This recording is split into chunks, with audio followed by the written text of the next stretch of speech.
Ben bir daha güzel konaklarımızı salamlayıram ve şehidimiz Hüseynov Mehmet kardeşimiz başta olmakla bir daha Allah'tan cəmi şehitlerimize rahmet dileyirəm. Mekanları cennet olsun inşallah. Bugün hoş günüm, en aziz günüm. Ay babalar, ay neneler, hakkım var ki öyünüm. Ay babalar, ay neneler. Sazım kalpten ince ince, her kelimesi yüreğimce.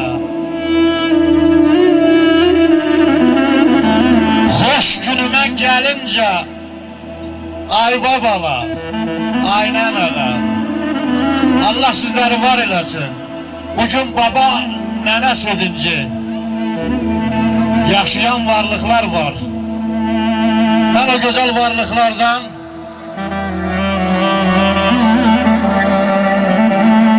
Namik babasını, Aydın babasını, o cümleden Elmira nenesini, Naile nenesini alkışlayıp salamlayıram.